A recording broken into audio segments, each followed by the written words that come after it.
안녕하세요. 책이 읽고 싶어지는 랜선 책방 1호 책방입니다. 저는 북큐레이터 용도사입니다. 연말 연초, 그러니까 2020년에서 2021년 넘어가는 지금 새해에 붙잡고 있는 책들, 지금 새해에 제가 지금 실제로 현재 독서하고 있는 책들을 좀 소개를 해드리려고 해요. 전자책으로 읽고 있는 책 2권 정도 먼저 좀 소개해드리고, 종이책으로 읽고 있는 책 총 4권 소개해드릴게요. 먼저는 나는 말하듯이 쓴다입니다. 여기에 썸네일이 짠 하고 이제 나올 겁니다. 네. 강원국 작가님이 쓰신 책이고, 너무 유명한 이제 분이시죠. 대통령의 글쓰기라든지 글쓰기에 관한 책을 10권이나 100권을 내겠다는 목표를 갖고 지금 계속해서 쓰고 계신 분이고, 저는 이분의 전작 글쓰기 책도 많이 도움을 받고 있고, 보니까 전자책으로 지금 나는 말하듯이 쓴다가 나왔더라고요. 그래서 이 책을 지금 그냥 아이 둘 데리고 사실 집에서 육아하고 있으니까 집중해가지고 독서하기가 쉽지 않아서 이어폰 끼고 편안하게 흘려 들으면서 듣고 있는 책이고, 실제로 이 책을 읽으면서 제 글쓰기 방법을 많이 배우고 있어요. 그리고 전에도 한번 제가 소개해드린 적이 있긴 한데, 강원국 이 작가님 유튜브도 시작하셔서 필요하신 분들 유튜브도 구독하셔서 저 같은 글쓰기를 이제 막 시작하시는 분들에게 좀 도움이 되시면 좋겠다는 생각이 좀 듭니다. 나는 말하듯이 쓴다의 특징은 진짜 누구나 시작할 수 있는 기초를 잡아주는 것 같아요. 그리고 이분이 또 베스트셀러 작가기도 하고, 또 굉장히 탄탄한 글쓰기 경력도 있고, 보편적인 좀 글쓰기를 잡고 있다는 생각이 좀 들어요. 그리고 우리나라 작가이기 때문에 좀 공감되는 또 글쓰기에 대해서 이야기를 하신다는 생각이 좀 들었습니다. 두 번째는 이 책입니다. 2050 거주불능 지구. 전에 간단히 다른 책 소개하면서 한번 언급을 해드린 적이 있는데, 이 책 지금 제가 전체책으로 읽고 있거든요.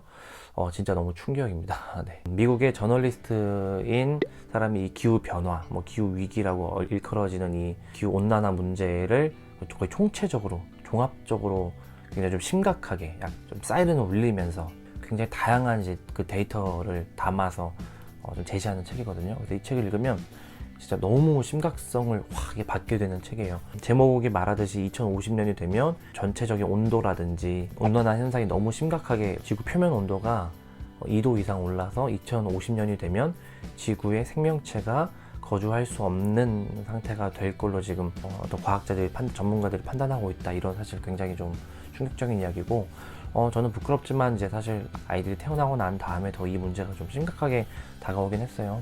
그래서 전 세계적으로 사실 많은 이제 좀 그래도 이슈가 되고 있긴 한데, 사실 국가라든지 전 세계적인 정치권에서 나서지 않으면 이 문제는 우리들 다음 세대가 고스란히 안게 되는 문제가 아닌가 싶기도 하고, 물론 이 책이 그냥 겁이나 그 두려움만 안겨준 책은 아니고, 인류가 그동안 늘 여러 가지 여러 종말이라든지 재난의 위험들을 극복했고, 또 지금 현재 코로나도 극복해 나가고 있듯이 기후변화 문제도 비관적이기만 한 건 아니라고 얘기하기도 하고, 또 우리가 또 이 자연적인 또 생태계의 또 그런 예측할 수 없는 그런 긍정적인 요소들로 인해서 만 해결될 수도 있긴 하지만, 현재로 봤을 때는 굉장히 심각한 문제라고 지적을 하고, 이 책은 기후변화 문제에 대해서 좀 내가 뼈를 맞고 싶다, 좀 팩트 폭행을 당하고 싶다, 진짜 좀 당하셔야 되거든요. 진짜 재활용 잘하는 문제가 아니라 진짜 너무 심각한 문제이기 때문에 이 책을 저도 좀 읽으면서 이 문제를 좀 심각하게 받아들이고 있는 상황입니다.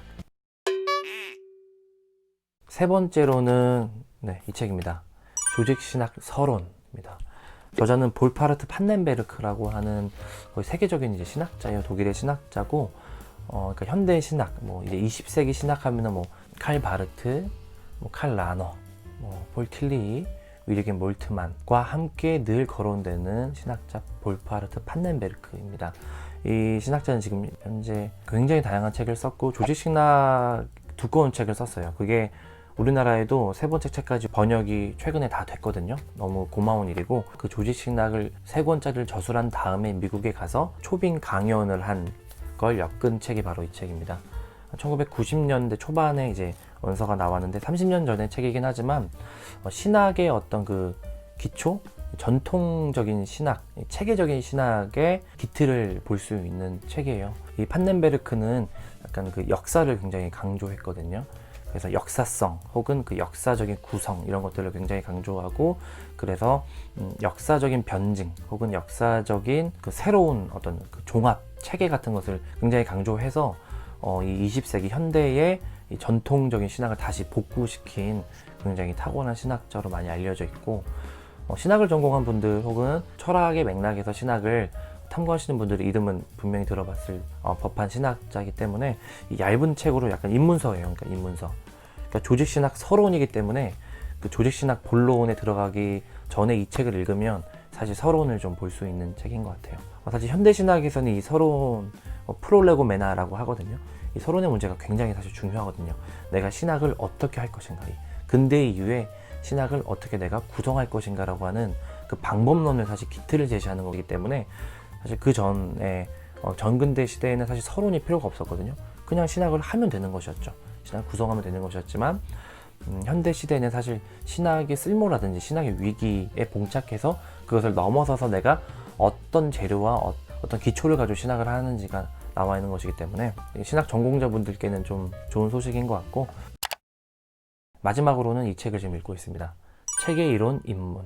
니클라스 루만이라고 하는 아주 탁월한 사회학자예요. 책의 이론이라는 사회를 구성하는 사회의 어떤 이 체계에 대한 이론을 만든 독일의 사회학자입니다. 거의 독일에서 현재 가장 지금 영향력을 많이 끼치는 사회학자라고도 얘기를 많이 하고 있고, 저의 사실 소중한 책 친구인 아틀라스로 활동하는 친구가 운영하는 독서 모임에 저도 좀 참여하게 돼서 2주에 한 번씩 지금 같이 강독을 하고 있는데, 제가 그래도 철학책이나 신학책을 그래도 좀 읽었고, 뭐 철학책도 굉장히 어렵다고 말씀드렸지만 진짜 요 근래 몇 년 동안 읽은 책 중에서 진짜 제일 어려운 책인 것 같아요. 진짜 정말 너무 어려워가지고 진짜 막 약간 욕이 나올 정도로 어려운 책인데, 그래도 이 책도 역시 이 전 책처럼 이 루만의 핵심 이론인 책의 이론을 강의에서 푼 책이에요. 근데 너무 어려워.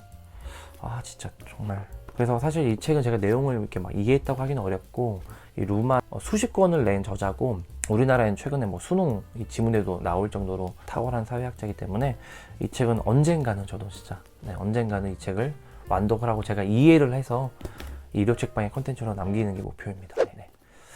네, 새해에 지금 붙들고 있는, 씨름하고 있는 책 4권을 소개를 해드렸고, 약간 좀 다른 북튜브 채널에 비해서 책이 좀 많이 달라서 얼마나 공감이 되실지 도움이 되실지 모르겠지만, 그래도 솔직하게 제가 지금 현재 붙들고 있는 책 4권을 소개해드렸습니다. 여러분도 읽고 계신 책들 소개해주시면 또 감사하겠고요. 정말 너무 세상에 다양한 책들이 있고 자기 취향대로 또 고르는 책들이 있기 때문에 또 책 속에서 이 한 해 즐거운 일상을 보내셨으면 좋겠습니다. 그럼 다음 주에 또 만나요. 안녕.